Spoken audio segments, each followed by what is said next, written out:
Welcome back.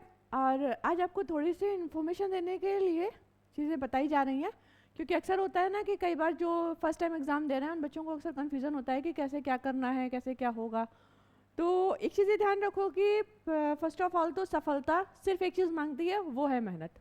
और बिना मेहनत के अगर आपको लगता है कि आप चीज़ें कर ले जाएंगे या बिना मेहनत के चीज़ें आपके अकाउंट में ऐड हो जाएंगी, तो यकीन मानिए बिना मेहनत किए तो खाना भी आपके मुंह पे नहीं जाता है। तो ये तो फिर भी सीटेट का एग्ज़ाम है। और लास्ट टाइम जिनका 1 या 2 नंबर से रुका है, जिन्होंने अक्सर ये कमेंट सेक्शन में बताया है कि सिर्फ 2 नंबर से रुका है, और ये याद रखिए कि अगर अभी तक आपकी स्ट्रेटजी नहीं बनी है, 60 दिन उधर हैं और आपके 10-15 दिन इधर हैं, ठीक है। और अगर इन 85 डेज में या 80 डेज की अगर आपने स्ट्रेटजी नहीं बनाई है, तो यकीन मानिएगा जो लास्ट टाइम आपका 1 से 2 नंबर से रुका था, वो इस बार 10 से 12 नंबर से रुकने वाला है, ठीक है। लेकिन बाकी चीज़ें कैसे करनी है उसको बताने से पहले एक चीज़ आज जो कॉन्सेप्ट क्लियर करने की ज़रूरत है, वो ये कि सीटेट जुलाई 2024 और इसकी डेट जो ऑलरेडी फिक्स है वो है आपकी फ़िलहाल अभी तक 7 जुलाई, जिसमें कोई भी आपका करेक्शन नहीं किया गया। मतलब उम्मीद फिलहाल यही है कि अभी इसमें कोई भी अप एंड डाउन नहीं होगा। दूसरी बात यह कि पेपर फर्स्ट और पेपर सेकंड दोनों की ही अगर बात की जाए तो टोटल जो मार्क्स बनते हैं आपके दोनों ही पेपर में, वो होते हैं आपके कितने, 150, ठीक।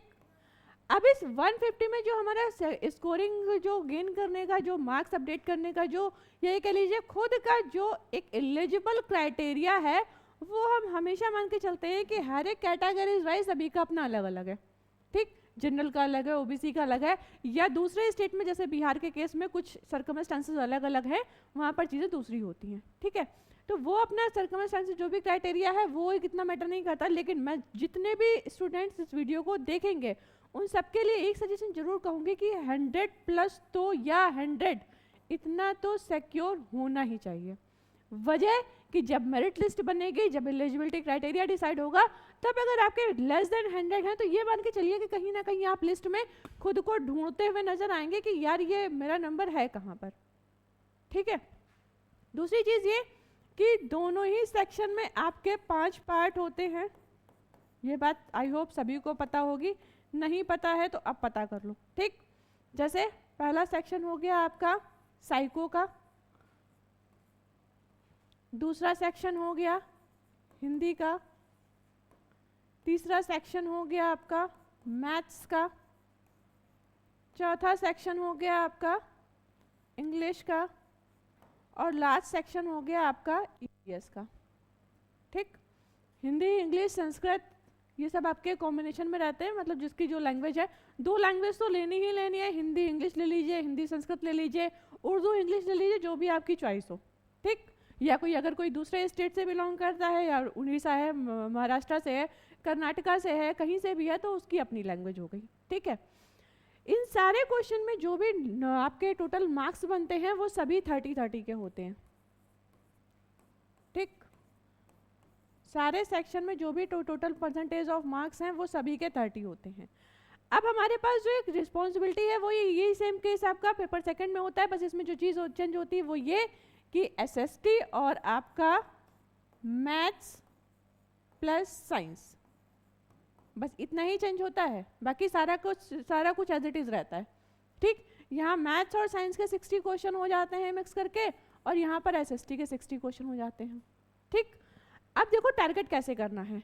एक चीज़ मान के चलो कि सबके सारे सेक्शन स्ट्रांग नहीं होते हैं, मतलब हर बच्चे में कोई ना कोई सेक्शन ऐसा होता है जो बहुत स्ट्रांग होता है, कोई ना कोई सेक्शन ऐसा होता है जो थोड़ा सा कम होता है। अब करना यह है कि जो सेक्शन हमारा स्ट्रांग है, मान लीजिए आपकी साइको बहुत अच्छी है और आप आउट ऑफ 30 आप जो है 29-25 सिक्योर करते हैं और करते आए हैं, लेकिन आपका इंग्लिश का सेक्शन उतना अच्छा नहीं है, या अगर आपका संस्कृत है, संस्कृत का सेक्शन आपका उतना अच्छा नहीं है, मतलब आप आउट ऑफ 30 ऑलमोस्ट 10 to 12 पहुंच पाते हैं, ठीक।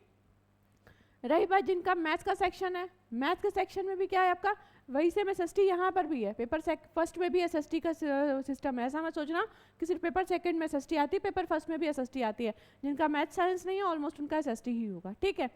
तो जो सेक्शन आपका स्ट्रांग है, देखो खुद को मजबूत करने के 2 तरीके हैं। अगर आप थप्पड़ मारने में बहुत ज़्यादा प्रोफिशिएंट हैं तो आप थप्पड़ मारने की प्रोफिशिएंटी इतनी ज़्यादा रखिए कि आपके एक थप्पड़ पे सामने वाले को समझ भी आना चाहिए। और या तो फिर आपकी वॉइस की स्मूथनेस इतनी होनी चाहिए कि आप जो बोल रहे हैं वो सामने वाले को समझ में आना चाहिए। लेकिन अगर आप ये सोचिए कि हम दोनों स्ट्रीम में स्ट्रांग हो जाए, मतलब कि हम बोल के भी सामने वाले को समझा लें और स्लैप करके भी समझा लें, तो ऐसा पॉसिबल नहीं है। हर किसी में अपनी अपनी क्वालिटीज़ होती हैं, ठीक। तो करना ये है कि ये वाला जो पूरा सेक्शन है इसमें आपको फोकस ये करना है। सीटेट अगर पहले अटेम्प्ट में क्वालिफाई करना चाहते हैं तो इस बात को बिल्कुल माइंडसेट पर बैठा लीजिएगा। जो सेक्शन स्ट्रांग है उस पर उतना फोकस कर लीजिए कि जैसे अगर पेडागॉजी या साइको का सेक्शन स्ट्रांग है तो आउट ऑफ 30 लाने में आप एलिजिबल होने चाहिए। नहीं 30 ला पा रहे हैं, 28 to 27 26 तक तो पहुंच ही जाओ, ठीक।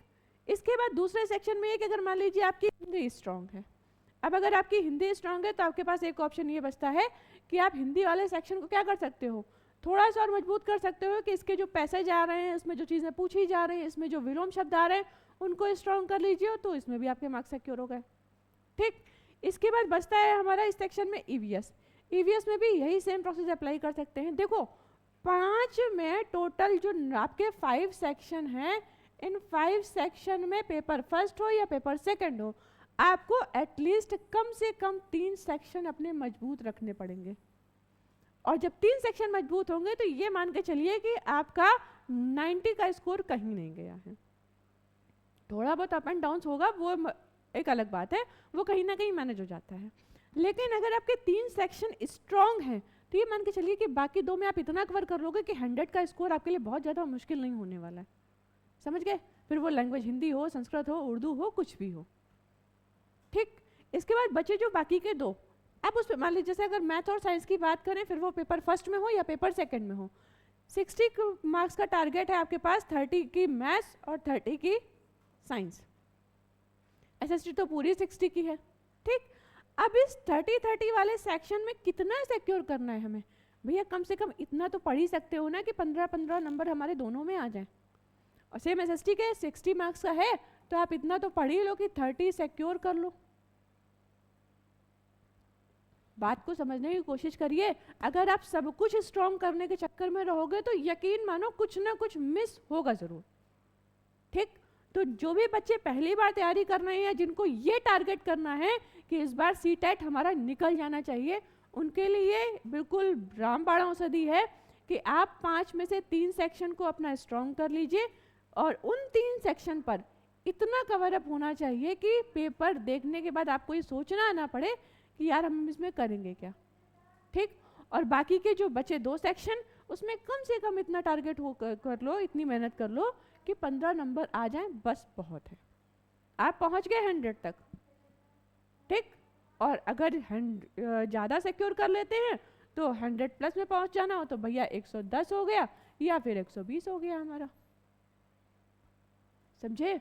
तो मुझे नहीं लगता कि अब इसके बाद कोई कंफ्यूजन होना चाहिए कि तैयारी कैसे करें। और जो भी पढ़ो, जितना भी पढ़ो, उसमें एक चीज़ ये मान के चलो कि हमें इतना पढ़ लेना है कि हमें उसमें सिर्फ दोबारा रिवीजन की ज़रूरत पड़े, पढ़ने की ज़रूरत ना पड़े। और जितना पढ़ो, चाहे जहाँ से पढ़ो, उनको रिवाइज करते चलो, माइंडसेट पर बैठाते चलो। और ये ध्यान रखो कि इस बार का सीटेट आपके लिए एक डेडलाइन है, क्योंकि गवर्नमेंट की फिलॉसफी हर दिन चेंज हो रही है और चाहिए हमें सिर्फ क्या? नौकरी। तो टारगेट वो करना है, फोकस वो करना है। अपने माइंडसेट को अर्जुन को जैसे सिर्फ चिड़िया की आंख दिख रही थी, तो ये कहना लोगों को लगता है बहुत आसान है कि अरे सिर्फ जो है चिड़िया की आंख दिख रही थी, कैसे फोकस कर लिया? भैया जब कुछ चाहिए होता है ना तो फोकस भी वहीं होता है। रास्ते में बाइक चलाते समय फोकस सिर्फ आपका रास्ते पर होता है। वो एक अलग बात है कि आजकल मोबाइल फोन लगा करके चलते रास्ते में, वो एक सेकेंडरी बात हो गई, ठीक।